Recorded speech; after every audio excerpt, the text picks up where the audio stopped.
A guy named Bill Robinson, who was a hitting instructor for the New York Mets, told me one time that if you're born with the hitting gene, you got it.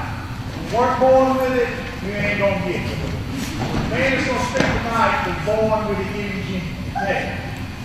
Graduated from Smithfield Selma High School in 2005. Drafted by the Los Angeles Dodgers in 2008. In between, he attended Catawba College. Did everything he could do there in 3 years. There are 47 hitting records kept at Catawba College.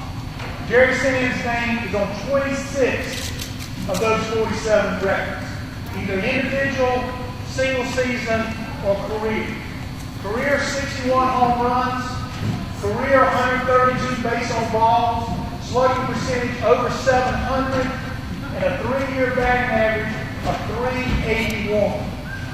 Man's got an eye for the baseball, and he's got the hitting gene. Okay, playing with the Pittsburgh Pirates, now in AAA. Albuquerque, he was MVP, most outstanding player twice, all-star selection, just one record right after the other. And I've got all the Catawba records here, and his name is throughout. So I hope you will enjoy what we're about to do, and then welcome Jerry Sands of Pittsburgh Pirates. I appreciate it. Records sound a lot better than they were. I didn't feel like when I was there. But to start off, I just want to let you guys, I hope everybody got a handout. It'll kind of help you throughout. You might be able to jot down. If you want to grab one, you can. It's just pretty much an outline of what I'm going to do today. It's easy to take notes and guide with me. So if you want to grab one, I don't mind. Go ahead and run over there if you need one or two. There's a bunch of them, so just grab 1 or 5. While you're moving, on the bottom of your handout, you're going to notice this is pretty off subject to the hitting, but it's pretty important in life. I put something about Building 323. Building 323 was started by my in-laws, my wife's family. They just kind of felt like they needed a little more purpose in life, and they obviously are doing a lot, but they felt like they could do a little bit more. They started a nonprofit organization, and it's based out of Corntola, the EMID area. On their land, they started a food pantry. They're in the process of doing small fellowship groups. They've got a couple classrooms they're going to put on their land and start in there. There are other support efforts for the community. The big thing they're doing right now is the food pantry. They've been open since October. I don't know the exact number, but I know they've helped over 200 families in the last 3 months, which is pretty crazy when you think about how much needs in the area. They do things just like at the bottom: cereal, oatmeal, canned vegetables, meats, hygiene items, baby needs. They've got little babies in there that the family can't afford to eat. So I mean, just small stuff like that. I just wanted to put that on there. If you guys have any desire to help, desire to maybe just go help one night, you don't have to donate money or food. If you just want to go help one night and see what they're doing, I put their name and their number, or it's just as easy to shoot them an email if you wanted to ask maybe what you guys could do. Just wanted to make it known for the community side of it. Now getting into hitting it myself, like Brinkley said, I had the opportunity to go to Catawba. I had a great 3-year career. I learned a whole lot about baseball. I learned a whole lot about life. I grew up a lot. Got drafted in the 25th round by the Dodgers. I've been with them for the last 5 years. This year I was in a trade during the middle of the year, but obviously complications with the trade. I ended up getting traded to Boston at the end of the year. And then in December, that was in October, I got traded to Boston. In December, I got traded to the Pirates. So looking forward to starting with a new organization, kind of clean slate to where I can go ahead and do what I need to do and show them what I need to and hopefully make my stay in the big leagues. Getting into the hitting part of it. Baseball and softball, a lot of parents kind of ask me, well, I have a softball player, I have a baseball player, and I don't know if you could work with a softball player. I've looked at a lot of stuff, I've researched a lot of things. I think for the most part, there's a few different things between a baseball and a softball swing. A little bit of timing is different. Obviously, a pitcher in baseball, you're longer distance. And then Of course, the pitcher's going over the top in baseball, the pitcher's going underhand in softball. Other than that, swing mechanics, swing fundamentals, there's not a whole lot of difference. And I'll tell a parent that. I mean, you got a round bat, you got a round ball. You're trying to make them have solid contact. When the ball gets to a certain point, there's not a whole lot that you can change throughout. So there's not a whole lot that I change between baseball and softball. So if there's something here tonight, like tonight I'm working baseball, obviously that's what I do. That's what Tyler does, so we're working baseball. But if there's any question, most of the stuff that I'm talking about is going to be related to a softball swing as well. So you could take it if you might have a daughter at home or somebody or whatever that you're trying to help. It's pretty much the same thing. Along those lines, linear and rotational swings. It's a big thing in softball, not as much in baseball. They say, well, do you teach linear, do you teach rotational? I think they're a little bit of both. I think in swings, just like in every part of baseball, there's a linear part, you run to first base. How do you get to second? You have to rotate and go to second base. You catch a fly ball, you run in a straight line to catch the ball, you rotate and throw the ball in. Just like in a swing, the ball's coming at you in the line. You have to get your body in the line, and then you have to rotate your hips in order to hit it. Everything's linear and rotational. I don't think there's when they say a softball swing is a linear swing, it means they don't have much of a load. It means their hands go straight to the ball. It's more like what the slap hitters do. There's not a whole lot of difference between the swing. You get set up the same, your timing's probably the same, you just don't move your hands as much. I think that's the only difference. People kind of base it on a little, I think they look into it a little bit too much. I think they try and say, well, you do this wrong or you have this kind of swing, that's why you can't be successful, that's why she is successful. I think it's the same, they're talking about the same kind of swing. It's just the point in which they want to categorize it or give a reason for it. Also with that, not everyone has the same swing. I have a different swing than anybody in here, I guarantee it. I mean, you can emulate anybody you want. I can emulate Albert Pujols, but he's going to do things different than I do. You can emulate A-Rod with a leg kick, but you're going to do different things than he's going to do different things than I do. Nobody has the same swing. You're just trying to mainly do three things at the plate when you get up there. You're trying to have good mechanics. You want to be non-robotic. You want to get up there and you want to be smooth. I instruct kids a lot, and when they get up there and I tell them to do something, the first thing they do is boom, they're stiff. They want to do exactly what I say, but they don't want to.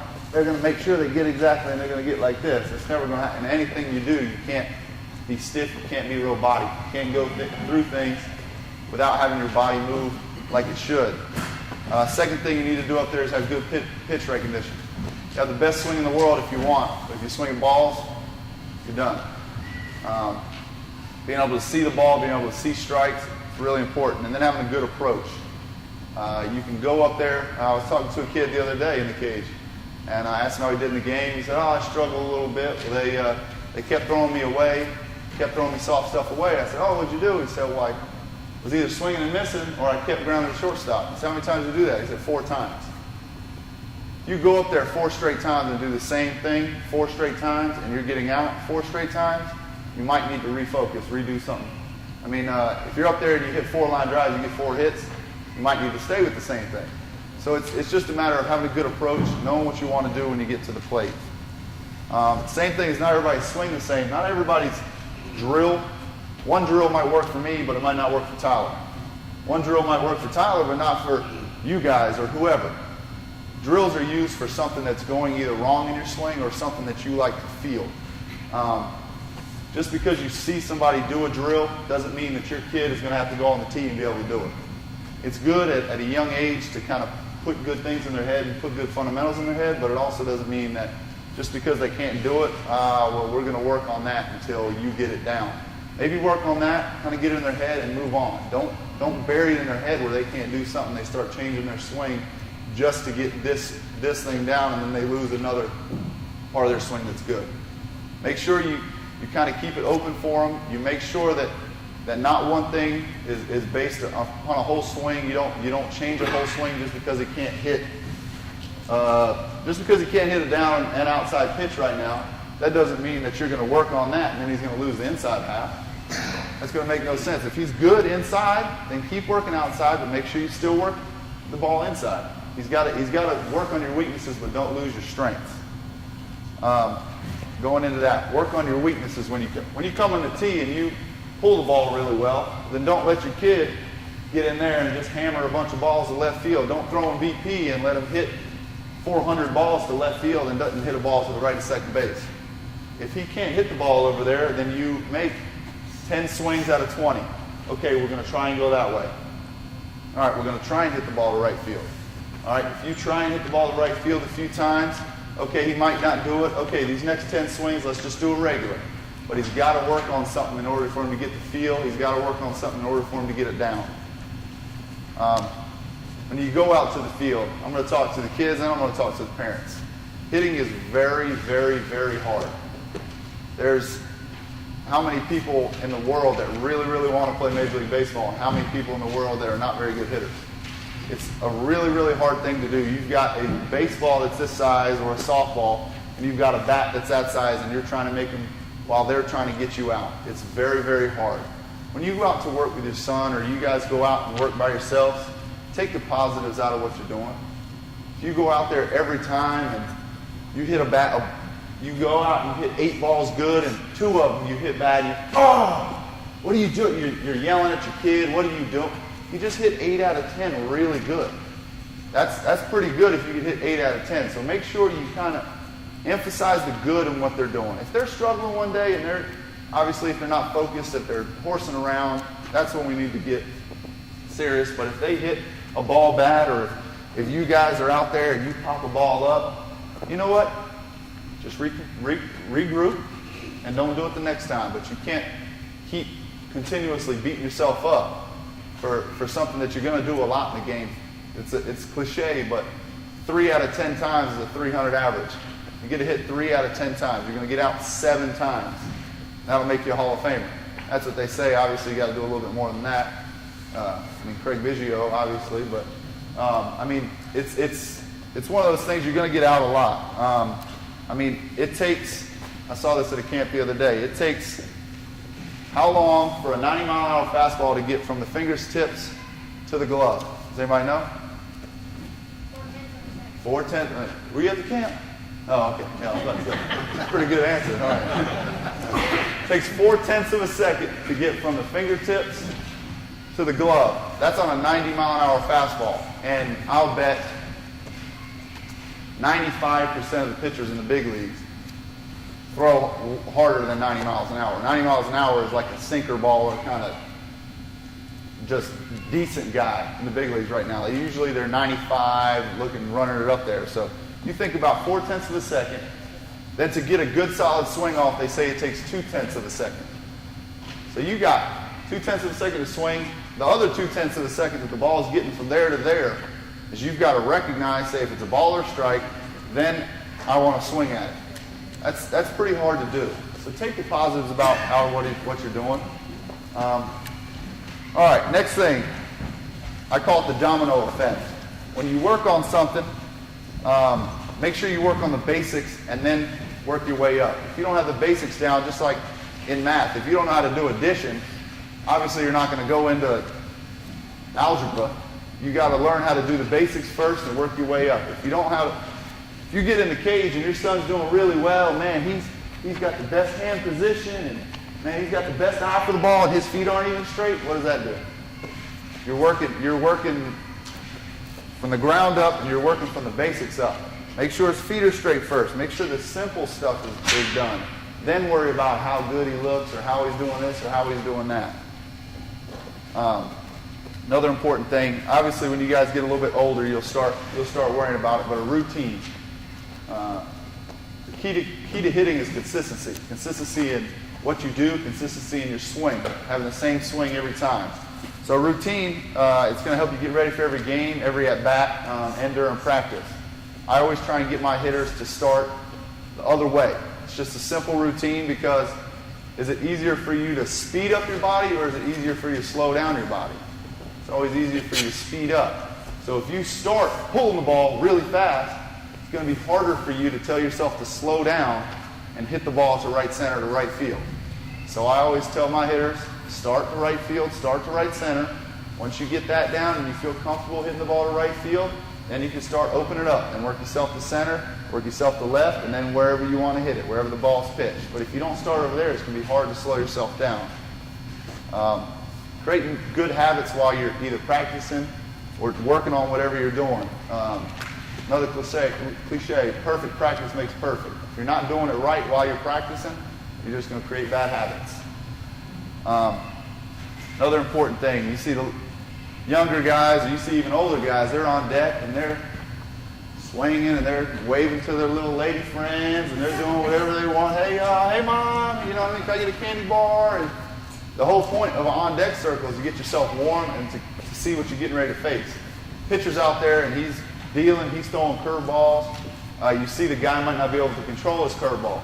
Guy might not be able to control his fastball. Whatever is the point, but you need to make sure that you're observing him, you're getting your timing right on deck. So make sure these young hitters, you stress to what the on-deck circle is about. It's not just out there just getting at 6 bats and trying to swing them around your head and goofing around and playing through the fence and stuff. So make sure that's pretty big. All right. Now we're going to get kind of more into the swing. This is Tyler Tripp. He's one of my buddies. He's playing for East Wake this year, and he's just kind of stand up here. We're going to get into more into the stance, and we're going to kind of break down the swing a little bit more. And he's just going to help me because it's easier than me talking and then having to do other stuff. So he's just going to sit here and I'm kind of going to talk what he's doing. First thing, like I said before, you want to work from the ground up. All right, your stance. All right, most of the time, you want to be at least shoulder width apart. All right, at least shoulder width. Most kids, I mean, obviously they get comfortable, and when you just regular stand, you're shoulder width apart. So you need to be at least that width. All right, Tyler's pretty good. He's about shoulder width, a little bit bigger. His feet are straight. What I mean feet straight, obviously his feet are pointing straight. Also, if you're drawing a line this way, your feet have to be straight.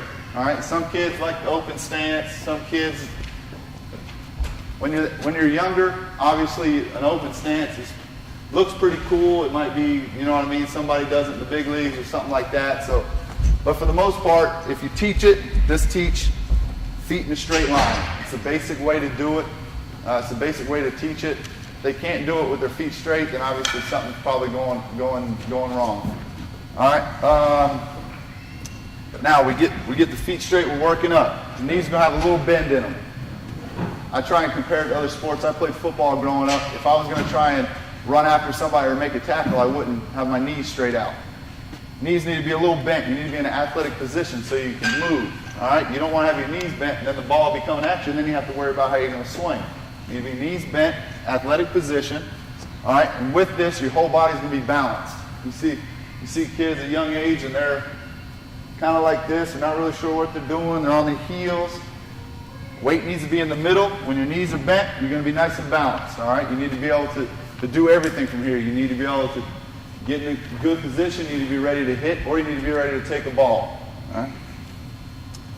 Next thing is your shoulders. Your shoulders have to be square. All right. You have to be standing up tall. Some kids like to do this. Some kids aren't really sure. They got their shoulders open. They're really closed. I always tell them, if I'm holding something, if I'm the pitcher and I'm holding something for you to read, how would you stand there and read it? You wouldn't be like this.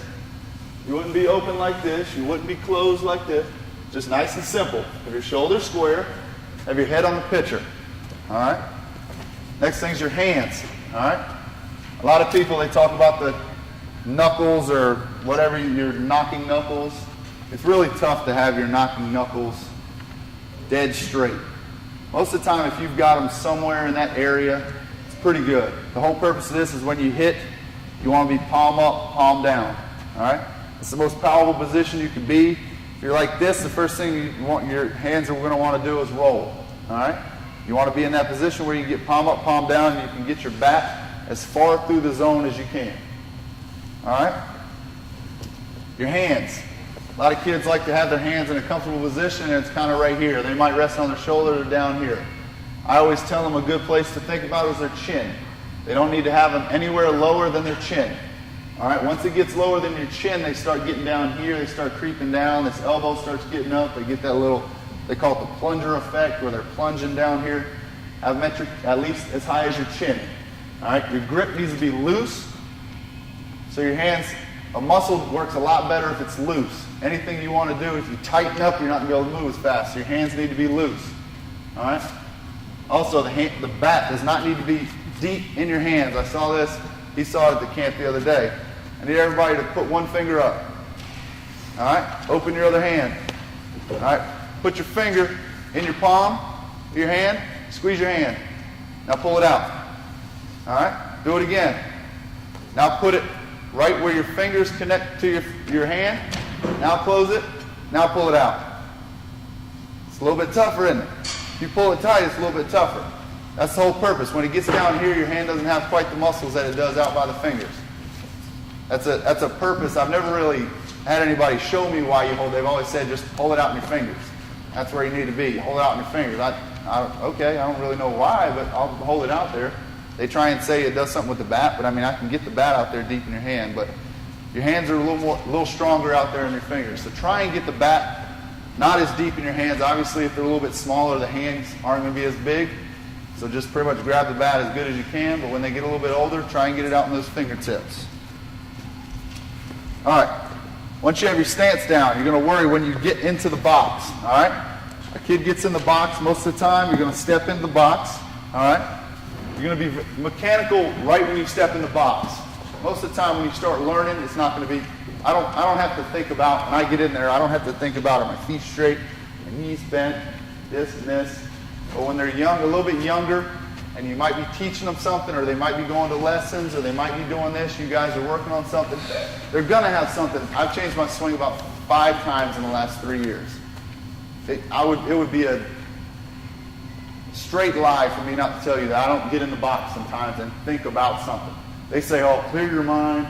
All you want to do is hit the ball. Well, it's a lot easier said than done. When you get in there and you've been in the cage for 2 hours working on your hand position or where your weight is or your width of your feet, it's really hard. So make sure you stress when you get in the box. It's mechanical early. You get in the box, you think about what you've been working on. You think about what you need to. There's something you struggle with. If you struggle with your feet being out, if you struggle with your feet being in, you struggle with your hands being low, think mechanical early. Think, bend my knees, get my hands up. All right? Think mechanical. But once you get that down, boom, mechanics are out the window, all right? Make sure you're in the same spot every time in the box. It's another thing with kids. I'll put the tee out here on the outside. They'll stand right there. Put the tee on the inside, and they want to back up. Well, the pitcher's not going to tell you where the ball's coming every time. You got to be in the same spot, be able to handle the outside and the inside pitch. Easiest thing to do, I always tap the plate on the same spot every time. That's where I know my feet are placed.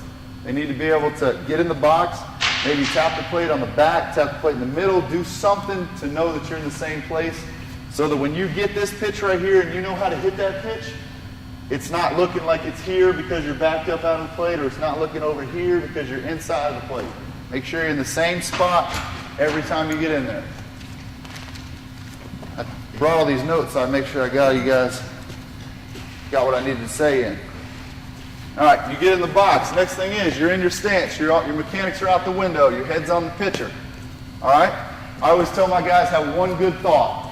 One good thought in your head. Say whatever you want to do that at bat. Like the kid the other day, he said they were pounding him away. They were throwing him soft stuff. So you know what? This guy's going to throw me away. He's going to pound me with soft stuff. Then tell yourself, you know what? I'm going to try and hit this ball to right center. Boom. That's it. One good thought. If you say, man, I don't know if my knees are bent. I don't know really where he's going to throw the ball. I don't know what's going to happen right here. He's been throwing these fastballs. He might throw me a curveball. I don't know if he's throwing me outside. I don't know if he's throwing me in. You're done. You got way too much going on. You couldn't hit off the tee like that, much less a pitcher trying to throw it at you. One good thought and go from there. All right? Next thing is your rhythm and your timing. Very, very, very important. Good rhythm and timing cancels out some other faults in the swing. If you had good rhythm, good timing, you can get away with some other bad stuff. All right? Your rhythm. All right? Your rhythm is, I like to teach a little sway in between the knees. You have a little bit of movement. All right? You get, like I said, robotic before you start getting that mode of where you can't move. You guys will learn about a kinetic energy, talking about weight in motion, staying in motion. Obviously, it's going to be a little bit better. It's easier to get your body going, to get a swing going if you've already got your body moving. when you're kind of stuck and then you're trying to do something, then it's a little bit easier just to have a small rhythm. I like to say in between my knees. A lot of kids get bigger and get out of control. No, just with your rhythm. Yeah. A lot of kids will try and get too much and they'll get way out here. They'll get off balance. The upper body starts affecting with the rhythm. Really, really small, right in between your knees, not on the outside, right in between your knees, back and forth. Next thing is your timing. All right? You've got your rhythm, you've got your head on the pitcher. The pitcher's doing whatever he's doing. I don't know if he's got overhead. I don't know what he's doing. I don't know if he's Japanese and he's holding back here. You never know what they're going to do. They might come quick at you. All right? But the thing is, the one consistent thing that a pitcher's going to have is he's always going to break his hands. All right? In order to throw a baseball, you don't ever see a pitcher just throw it like this, do you? He's always going to break his hands. So I say, just like a dance, just like whatever, when he goes back, you go back. All right? When that pitcher breaks his hand and he goes back, you go back. That's your timing. It's really simple. You know the pitcher's going to do it. Sometimes he goes like this and picks his leg up and comes right at you.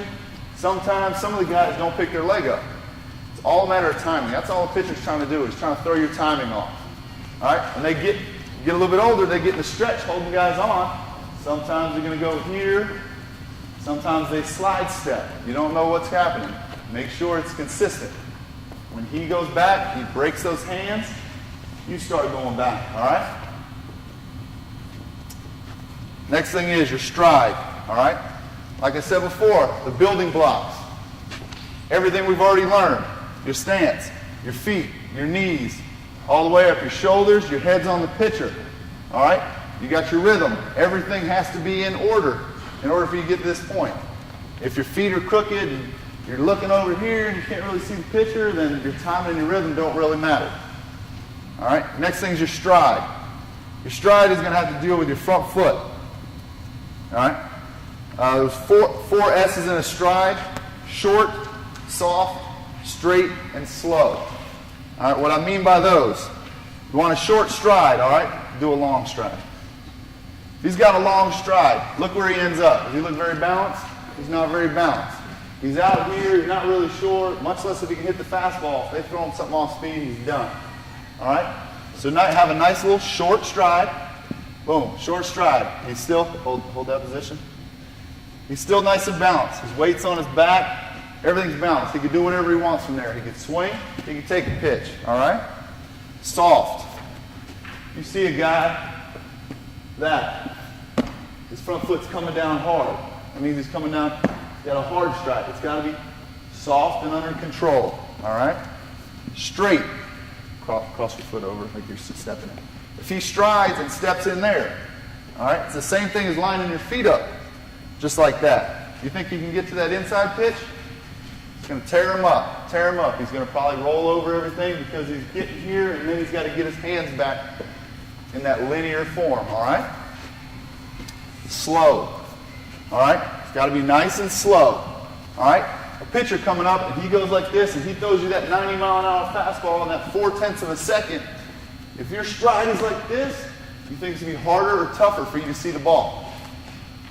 Trust me, because I get, this is the thing you struggle with. You get fast when you start struggling. If you get like this, ball's going to get on you. But if you go nice and slow, boom, and you can see the ball. You got to be able to see the ball, all right?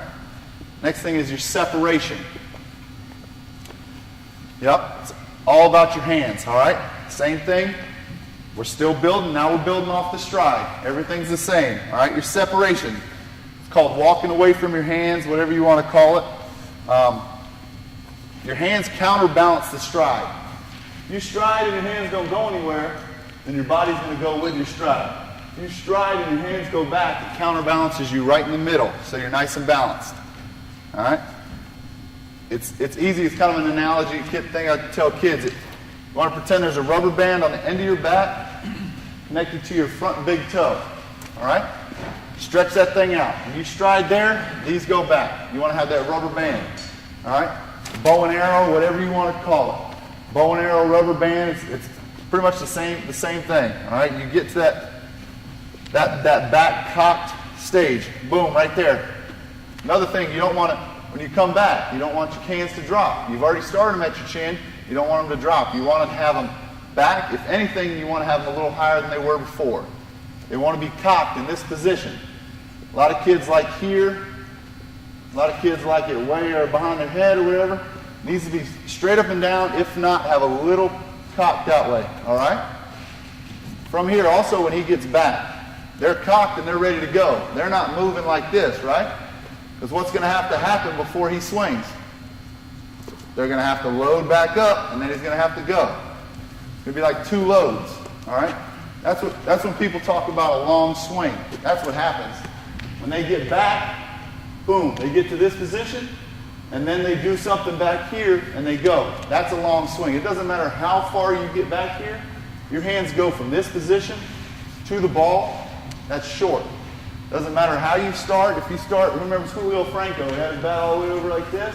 When he got to here, boom, it was right to the ball. Everybody said, oh, he's got a long swing, he's got his bat all. No, he doesn't.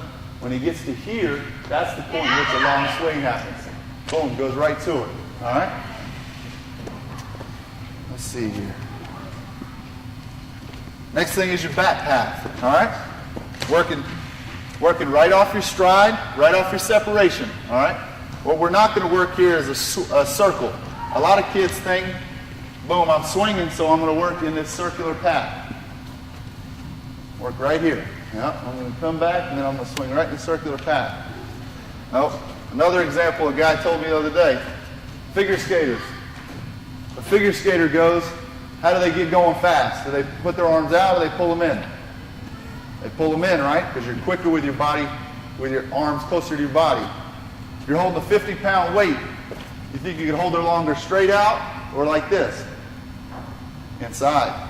You're stronger and you're quicker with your hands closer to you. All right? So it makes no sense for you to get back here and then swing out here because you're weaker and you're slower. All right? So you get to that separation point. He's got a nice, soft, straight stride. Hands are cocked. He's going to start to the ball. All right? Hands are going to go in this position. They're going to go straight down to the ball. They're coming right off his shoulder. All right? Is his barrel above or below his hands? It's above his hands. All right? Some kids start dropping. Now is it above or below his hands?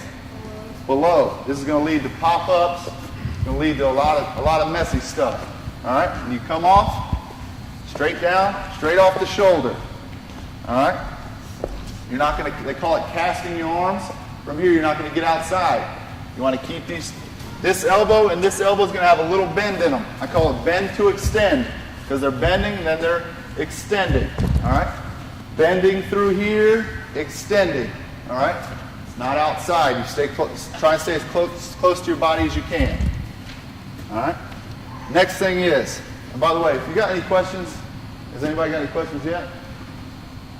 All right, hopefully not. Just write them down if you can, or if you need to feel like you need to holler out, then raise your hand or whatever you need to. I'm just trying to go through all this and remember what I'm trying to say. So, all right, we're building off that. He's got his nice short stride. His hands are back. Then his bat starts. Boom, there's his swing. He finishes, all right? See his back hip. This is really important. I tell my kids, you think your arms are stronger or your legs are stronger? Legs. Legs, definitely.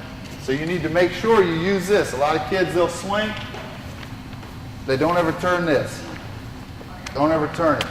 They used to say squish the bug. A lot of people say you don't want to squish the... I think it's easy terminology for a kid to think about squishing the bug. When they want to squish that bug, they're going to turn that back foot. All right? It's a bigger difference. I want you guys to make sure you watch me. When you swing, you're going to turn. All right? Is my foot flat on the ground? No, because look where my weight is. Back, right? Now my weight's forward. All right? It's a turn. Your heel is off the ground. All right? It's going to get your hips all the way turned. And I'm not turning all the way this way because now I'm off balance. All right? Boom. That's all you need. This hips, this explosion, this turn, it's really important. Quicker you turn, quicker your bat gets here, right? If you're really lazy, your bat's going to be really lazy. You're not going to get there very fast. But if you turn, they've got to come with you. It's just automatic. Boom. It's going to turn. All right. Your hands, go to that loaded position. All right. A lot of people say this knee goes first, or your hands activate your swing.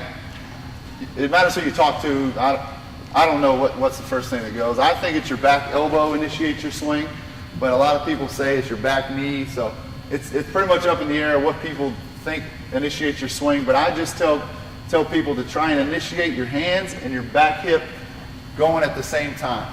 Because if you think about both of them going at the same time, you're probably going to, it's so minute of a difference that you're probably going to, boom, get in that same place you need to. All right? But the quicker that turns, people say, I need my kid to get more bat speed. Well, first thing you need to work on is him turning that as hard as he can, as fast as he can, because that's going to get your hands there. If they're lazy, it's not going to be that long, flat, slow swing. All right? Next thing, we're going to work on, we've pretty much broken down a whole swing. I mean, we've got everything from your feet up, nice rhythm, head's on the pitcher, he goes back, he's got his stride, boom, he's still there, then he starts his swing. All right? Keeps going, keeps going. Now we're going to work on contact, all right? When you get to contact, we put the tee here as we're practicing here. When we get to contact, we want to hit this ball on the inside part of the ball. All right? The easiest way, you can freeze real quick.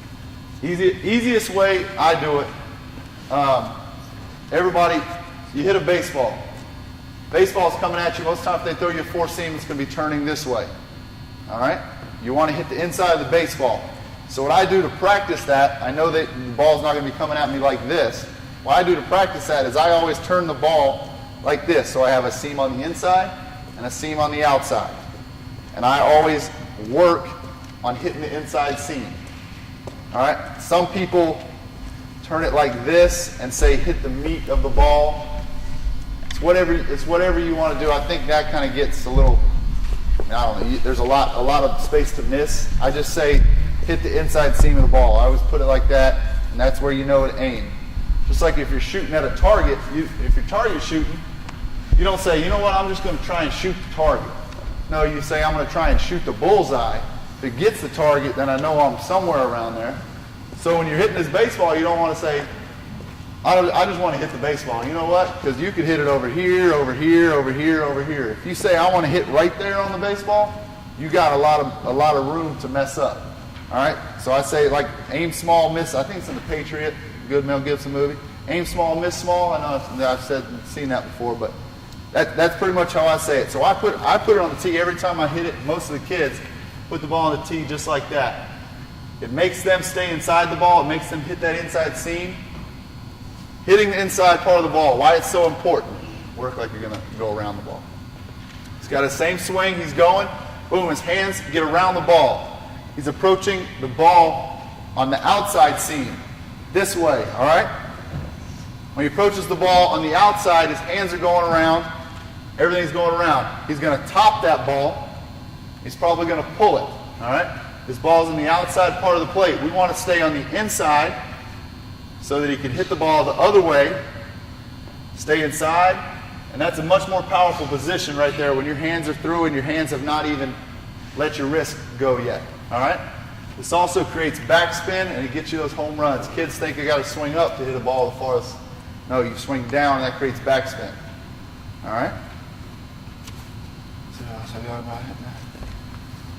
All right, now we've got contact.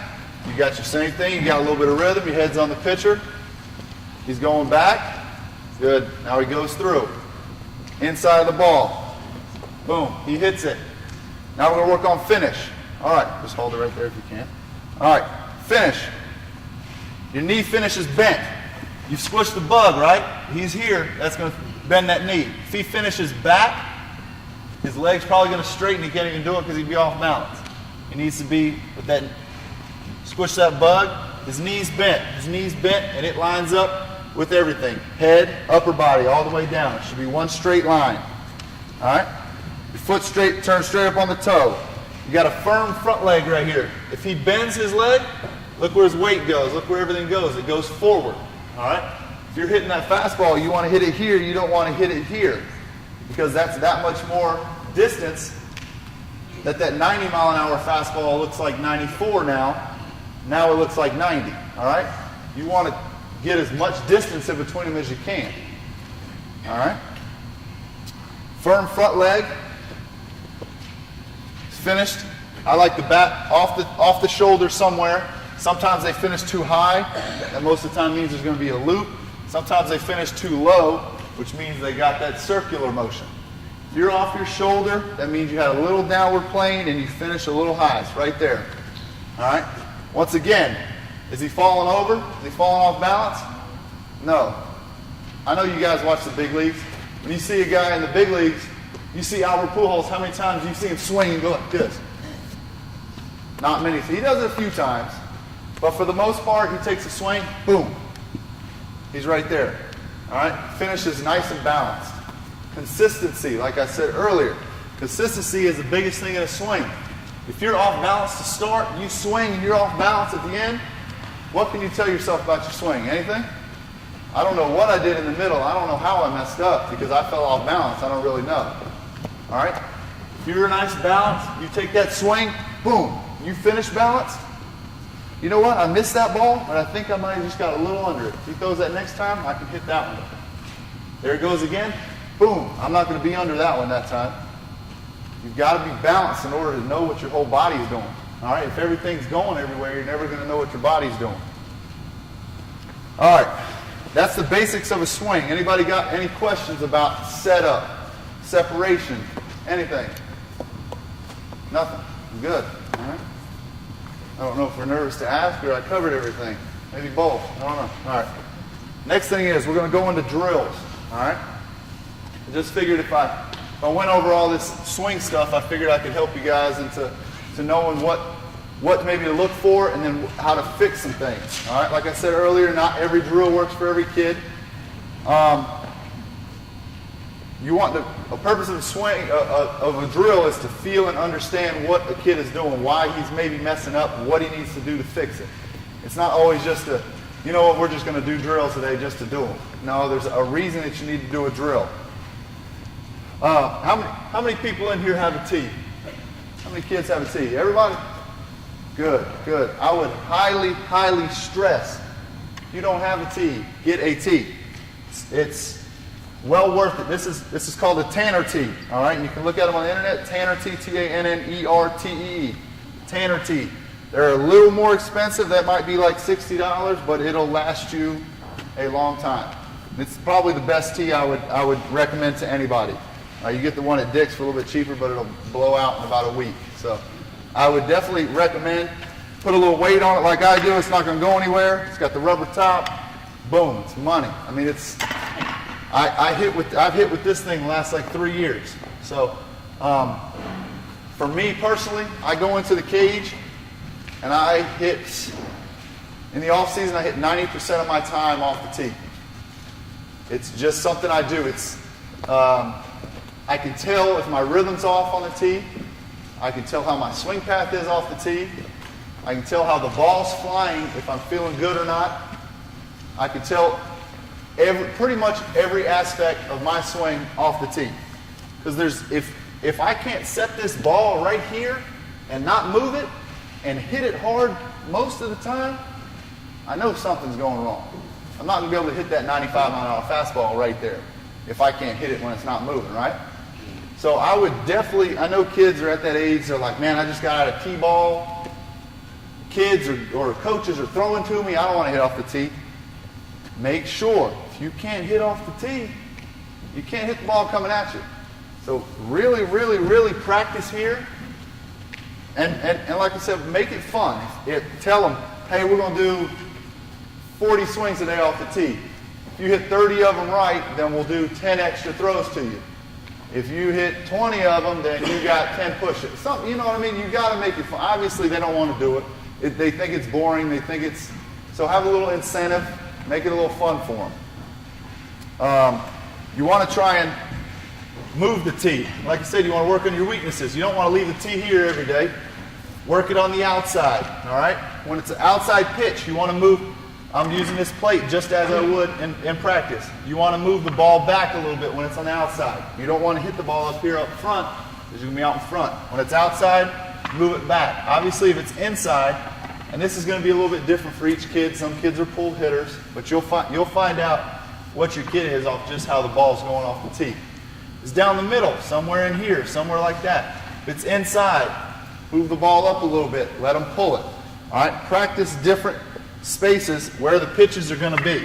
All right, you get each one down. You try and hit line drives to wherever you're working, inside, middle, or outside. Another good thing for me is instead of always thinking about a kid is outside, I want to hit the ball over there, boom, boom, boom. Maybe say, hey, we're hitting off the tee right here, the ball's outside, he's struggling a little bit to hit it that way. I don't want you to think about anything else but hitting that blue pad on the wall right there. All right? Target hitting. Give them some targets to hit at instead of, in my mind, when I go in the game, if a guy's throwing me away, I say I'm going to try and hit every ball at the second baseman. Instead of, you know what, the guy's throwing me away, I really want to let this ball get deep. If he throws me a curveball, I want to let it travel. I don't want to jump at it. It's a lot easier to say, you know what, I'm going to hit this ball at second base. Because if I hit the ball to second baseman, what did I do? I let it travel, I let it get deep, I didn't jump at it. All right? So think about targets sometimes instead of always like where you're trying to hit the ball. Tee, drills and ways you could do it. The tee is a good one. Soft toss. A soft toss would just be just like this. Son or daughter's here. You're on a knee. You're a little in front of the hitter. All right? And you're a little ways away, and I'm just going to toss this ball up and toss it to him. You're going to have nice slow back. When you go back, just like when a pitcher, when you go back, the hitter goes back. Get in that loaded position, and then you throw it, and he would hit it into the cage, all right? Next thing is, I call it front toss. All right, get it. If you get an L screen, I would pretend this is obviously the L screen. Tyler would stand there. I would just come back, and I would throw it to him. It's really easy. You don't have to throw it over the top, but you're going to get a lot of strikes, all right? You come back, he goes back, then when you throw it, he's going to hit it. All right? Obviously, get behind the screen because it hurts pretty bad. I've had it quite a few this year. I try and watch a kid hit, and I'm like, man, that's good. Drill you. So hit my dad quite a few times as well, so make sure you get behind the screen. Cross toss my games there. And then, of course, you could throw to some kids. I mean, there's nothing better than once a kid's starting up with the coach pitch or even my age. You can do all these drills off the tee, all these drills this way, but a guy coming over the top and throwing to you, there's nothing different than it, all right? I mean, there's nothing the same as it. You need to practice getting them over the top a little bit and hitting off that, all right? Also with the front toss and the overhand toss, if you can work some off speed. If you can't throw a great curveball, that's fine, but when you throw front toss, you could always let a little bit off sometimes. It's just as easy as that. If you see a kid that's always jumping out, he's always in front, maybe 1 out of 4, 1 out of 5, let a little off. Make him stay that way, just like a curveball. If you want to try and spin it, you can. I don't even do that. I just throw a little bit off of it because they know if they're staying inside of it and staying through it, then they can hit a breaking ball. All right? All right, now we're going to get into the actual drills. All right? First thing is I call it a setup drill, but it's not really a drill. An easy way, if your son or daughter is struggling with their feet, keeping their feet straight when they set up, you can use tape. You can use pieces of wood. You can use whatever you want. Put a piece of wood on the inside or the outside of their foot so they have to have them straight this way. Put a piece of wood on the front or a piece of tape right here so they know that they can't step over it. It's easy for them to see than you just telling them, hey, make sure your feet are straight. If they have to get into the box every time and say, that's where my foot is, that's where my foot is, know I'm in a line, okay, boom. If they're struggling striding, put a piece of wood, put another bat. Obviously that's a little more dangerous, they can roll their ankle. Put something in front of them so they have to stride straight. Some kids get a little skittish, they just want to stride out. Put a piece of wood, put a bucket behind them, put something that they feel when they're going out. They say, you know what, that's back there, I can't go back there. I need to stride my foot straight. All right, it's just going to take that sometimes of when they don't feel it, or even if they do feel it and they're like, well, I don't really care, he's throwing it at me, I'm getting out of it. Well, if you put a bucket or something back there, I guarantee you they're not going to. I throw balls behind kids. Here you go. If you're going to step back there, I don't hit them, but I throw it into the net. If you're going to step back there, and they'll start jumping out, and then they realize the ball is going back there. I'm not telling you to drill your kid, but if they know, hey, he might throw one back there every once in a while, I might want to just stay put. He's not going to throw one at me. He's going to throw it over there, over there. If I stay put, I'm not going to get hit. It's just something they've got to get in their head of staying straight, staying in the same spot. Eye-hand coordination drills. When they're young, even when they're my age, when they're young, it's good. Get a broomstick. Get some beans or get some sunflower seeds. Throw them some sunflower seeds with a broomstick. They can hit something that big with a smaller broomstick, and they're probably going to do all right with a baseball bat. But if they struggle with it, then just try and get them to where they can do little eye-hand coordination drills. If they have a bat, even if they can't hit it with a broomstick, get a bat, throw sunflower seeds to them. Boom, it's nice, it's easy, it's something you could do in your driveway, in your backyard. Two brothers could do it to each other, you know what I mean? The little wiffle balls are good things. There's a bunch of different ideas, but something smaller than a baseball is always good to get those eye-hand coordination going. All right, next thing is called a walkthrough drill. I know it says thorough on your handouts there. Spell check doesn't do. They do grammatical errors, not bad typing. But your walkthrough drill. This works on your rhythm. This makes sure your body's going in the right motion. All right, Tyler's going to hit a few of these. All right, he's going to show you what I mean by the walkthrough drill. All right, you're going to start back and away from the tee. You could start in a straight line if you want, but you'll just have to turn your shoulders a little bit more. I like to start a little back and a little to the side. All right, simplest thing is just take 2 steps. He's going to go right, left, and he's going to hit the ball. All right, it's the easiest way to do it. It's going to get you. If a kid's really robotic and he's trying to do this, probably not going to be able to do it. You want to try and do it real fluid. Right, left, hit. All right, right, left, hit. You can also tell if their weight is in a bad spot. If they're going right, left, like this, obviously they know they need to get a little more balanced. All right. Right, left, hit. All right, it's as easy as that. It looks easy, but if you do it, it's actually pretty. Keep going, just a couple more. It's pretty complicated. Just nice rhythm. Just don't fall. Yeah, one more. Right, left, boom, hit it.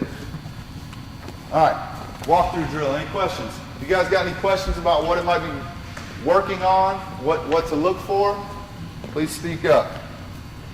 All right. Next thing, separation drill. All right. This is the basis of what I pretty much teach on. All right.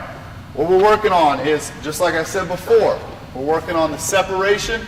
We're working on your stride. All right. I work on 2 points. I work on 2 numbers. Your 1 and your 2. Your 1 is your loaded position. It's your stride. It's your separation. It's everything. All right. So you're in your stance. You got your head on the pitcher. Also, another important thing I didn't mention before. When you're hitting off the tee, a lot of the guys that are in here that have worked with me before, Matthew, where's your head when you hit off the tee? Where's your head? Where does it start? On the pitcher, right? Ooh, it's good. Got to be on the pitcher. You falling asleep, though, what? No? Okay. No, you got to be on the pitcher. So you start turning your head on the ball, boom. A lot of kids just come, I'm going to hit off the tee, I'm going to have a good time hitting off the tee. And they don't even realize that their shoulders are starting to turn.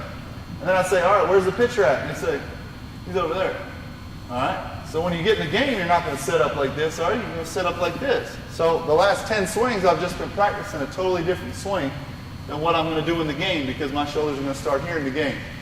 Make sure when you get in the box, just like Tyler, boom, you got nice tall, feet straight, knees bent, nice rhythm. His head is on the pitcher. This is his in-game swing. We're just practicing off the tee. It's his in-game swing. He's got one swing. He doesn't have a tee swing and then a game swing, all right? He's got one swing. Next thing we're going to do is the separation, all right? What I do is I always say 1, boom, he's there. Weights back. Nice front leg. He's on that toe on the front side. All right, he's nice and balanced. He can hold this forever. All right. If they throw a fastball, he can hit it. If they throw a curveball, he can wait and hit it. Hands are back and loaded. They're not all moving. All right. They're in a good loaded position. Now his head should be on the ball. Boom. He tracks it in there. All right. Stay in this position. 2. 2 is your swing. All right. Yeah. You go. All right. Your 2 is your swing. As you notice, when he got to that 1 position, when I said 2, he didn't lift this leg. He didn't go back here and do some more. Once again, the bow and arrow. You shoot a bow and arrow, you get it to this position, and you're ready to shoot. You don't go pull it back and shoot it, do you? You pull it back and you hold it. When you're ready to shoot, let it go. All right? But one thing, it takes too much time to go back and do it like this. It's going to be slower. Second of all, you're not going to have as much power as if you just stretch that rubber band, boom, let it all out. All right, we'll do a few more of the separation drill. 1, 2. Good.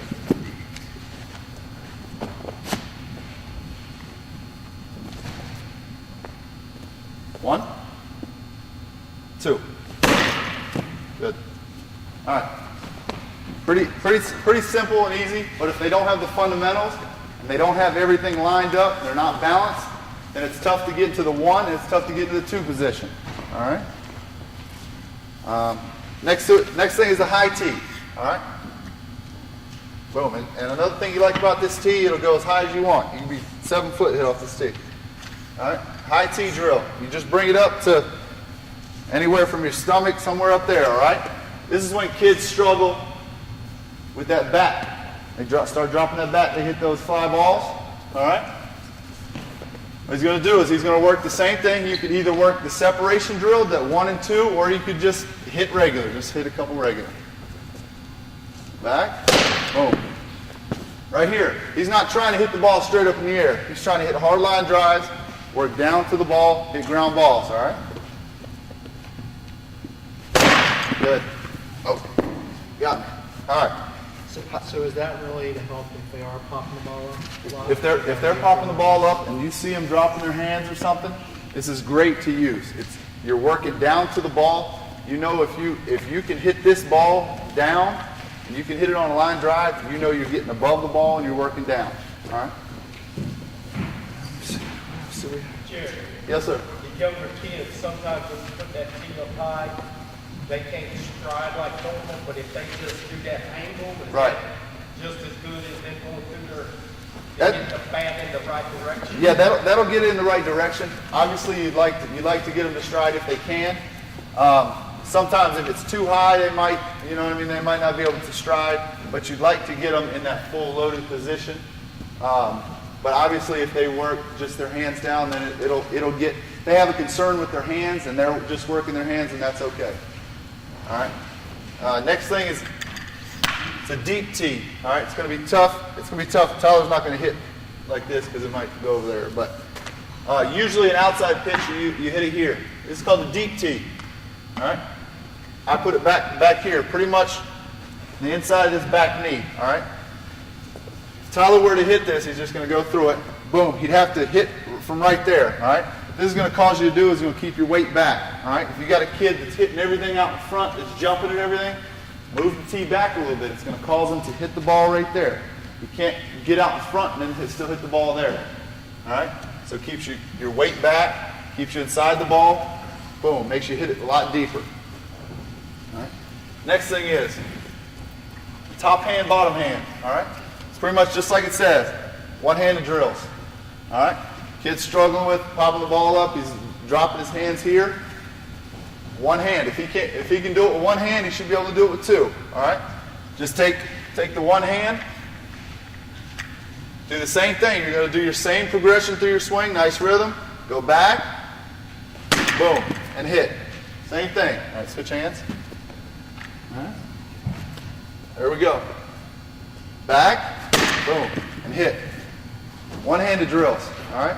Just works on your hands going to the ball on both hands. If you can do it with this hand, you struggle with this hand, then keep working it. All right. Keep working both hands. But if you can do them with both, and you know you're doing pretty well. All right.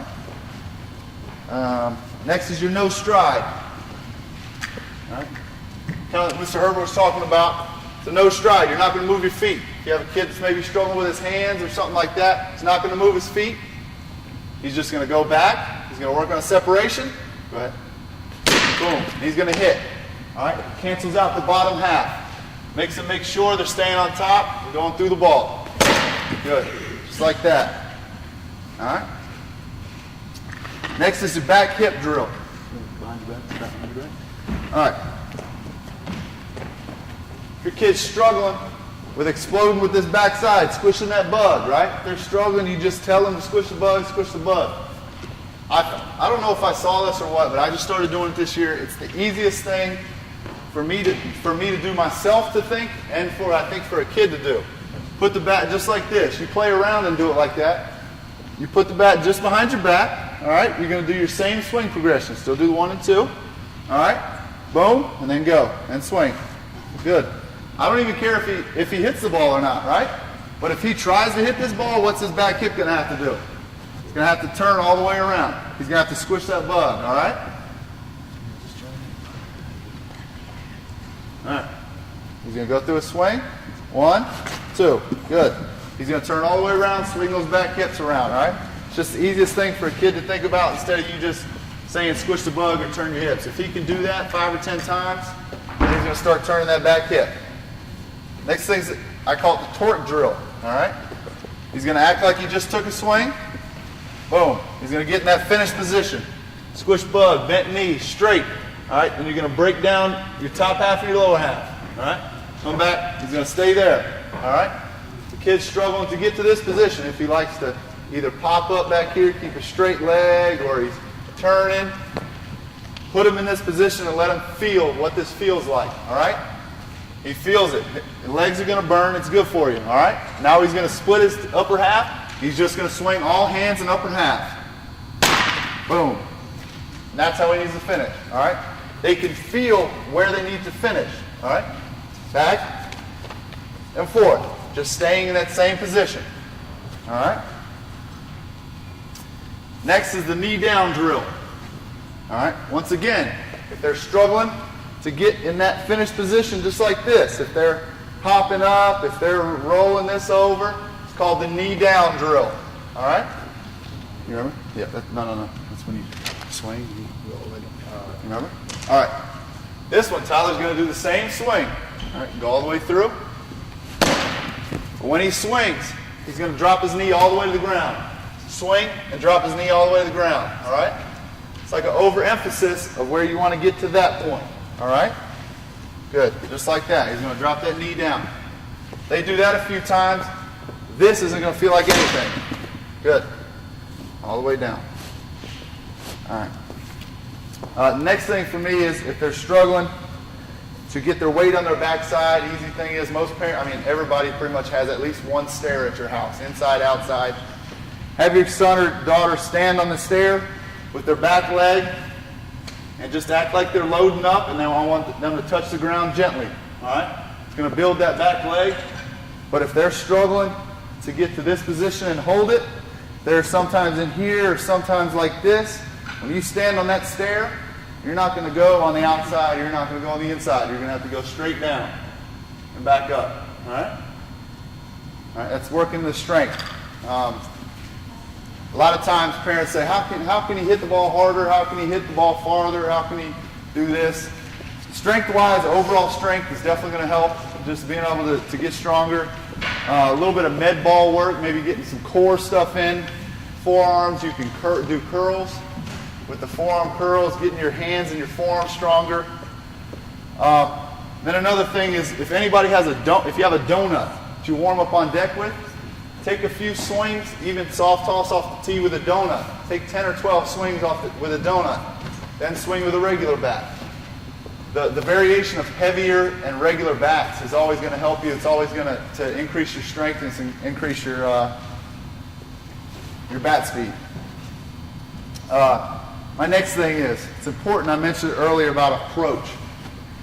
Once you work on all the specifics, all the drills, and you get the good technique down and everything, it's important to get into the box and have good approach. If you don't have a good approach, like I said, you can keep messing up and not even realize what you're doing, but because you don't have a good approach, you're just going to keep doing it. All right? I stress to my guys, always stay on the fastball. Especially younger age, working their way up. What do most guys feel more comfortable with? Throwing the fastball or throwing the breaking ball? Fastballs. They like to throw the fastball in there, spot it. You get in the big leagues, same thing, fastballs. Unless they're like a reliever that's a good slider, they're going to try and paint fastballs. Stay on the fastballs, then adjust to the curveballs and the change-ups or whatever. A lot of kids will say, oh, I got to be ready for the curveball. No, you have to be ready for the fastball, then adjust, all right? But if you can't hit the fastball, you're going to really struggle with the breaking ball as well, all right? Also, a big thing is I start doing it once they get the technique down, work on scenarios. When you're out there throwing BP, you know, it's good to throw BP, and I want them to hit a bunch of balls, I want them to feel good, this and that. Work on scenarios. When you get out there, say, okay, it's hit and run, all right? Point of a hit and run, you want the kid to swing, you want him to make contact, you want him to hit it on the ground, and you want to try and advance the runner. All right? So work on it. They're going to have to do it when they get older. Work on it while they're younger. If they can get it when they're younger, there it is. Work on things like guys on second base, trying to get them to third. Not many kids realize what you're supposed to do when there's no outs and a guy on second base. You're trying to get them to third, get them closer to the scoring position. They want to hit the ball that way. Work on if there's a guy on third base with no outs or less than 2 outs. The infield's back, you want to hit a hard ground ball. Try and get them to score. The infield's in, you want to try and hit a fly ball. It's small stuff that kids don't go through their head, but then you get in the game and you're like, man, that would have been nice to have another run. Well, if little Johnny would have hit the ground ball to shortstop and scored them, then we would have either been tied or won the game. So, but it's little small stuff that we get stressed on as 25 to 40-year-olds in the big leagues, but we have to do every day. So why shouldn't the kid learning, growing up, why shouldn't he just keep working on it? And then concentrate on pitch selection. I hate that I used to do it. My dad always used to tell me when he was throwing to me, he told me we would always try and swing at everything. He said, because if you can hit everything, then you shouldn't strike out. That's good in theory, but when I'm swinging at balls off the ground, I'm swinging at balls, I can hit it. Yeah, you know what? But when I get in the game and it's 95 and it's up here, it's a little bit different than you just lobbing it in there as BP. So, I mean, in theory, it was good when we were growing up, and of course my dad didn't know a whole lot about hitting, but he was just trying the best he could. Work on it. If it's a ball, it's a ball. Obviously, don't get them to where they're not going to hit anything but right off the tee. I mean, obviously, a Little League umpire is probably going to call a pitch out here, but he's not going to call one up here, and he's not going to call one that bounces. So try and stress, swing at strikes. Obviously, don't get them to where they can't even do anything, but swing at strikes. All right, now to finish. When I start throwing BP to my kids, and the same thing that goes through my head when I'm in a game. All right, 3 things need to go through your head when you're hitting. Forget everything. Boom, you've worked on the mechanics, everything. I told myself in college, I had a test the day of. I didn't study the day of because I said, if I don't know it by now, then I don't know it. All right, just like you're hitting. If you get in the box, if you don't know it by then you don't know it. You're not going to teach yourself. I mean, you're going to learn, but you'll probably have to teach yourself afterwards. If you don't know what you're doing yet, then just be confident in what you're doing and go ahead and do it. All right? So 3 things. You ask yourself, if you miss a pitch, if you foul the ball off, if you miss it, whatever. If you step out of the box, should be 3 things that go through your head. Number 1, was I on time? If you were not on time, if that pitcher went back, you didn't go back, or whatever the case may be, if he quick stepped you, whatever, if I wasn't on time, boom. That's the one thing that's one of the things I have to fix for that next pitch. All right? Number 2, was it a strike? You know what? If I was up there and I got ready on time and it was good and everything felt good about my swing, and I swung at it, and the catcher had to jump for it, probably need to reassess what pitch you're swinging at. You're going to struggle. You got to swing at strikes. All right? Number 3, was my head down. All right? Head down on the ball is very, very, very important for kids this age. Your guys' age, kids, young kids, older kids too. Myself, I struggle to pull my head off. All right? Was your head on the ball? Did you pull out? Did you pull your head all out over here? Something that's very, very important. If you can answer all three of those questions honestly and say, yes, I was on time, yes, it was a strike, I just missed it, and yes, my head was down, then maybe you need to do a little things about working on your swing. Maybe you need to work on some things, or maybe you just missed it. It's baseball, it's tough. I've swung through 3 straight pitches right down the middle, and I said, I have no idea how I just missed that. There must be a hole in my bat. I've got something going on. I don't know. And it just happens. I mean, it's just a game. It's really tough. Some guys get on you a little bit harder, but if you can't, honestly, those are the 3 things that I would stress that your son or daughter needs to make sure that they get right before that next pitch and before that next at bat. So, any questions?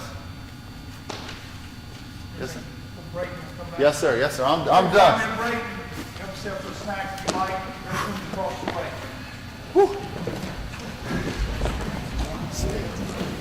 You didn't miss anything. You feeling right?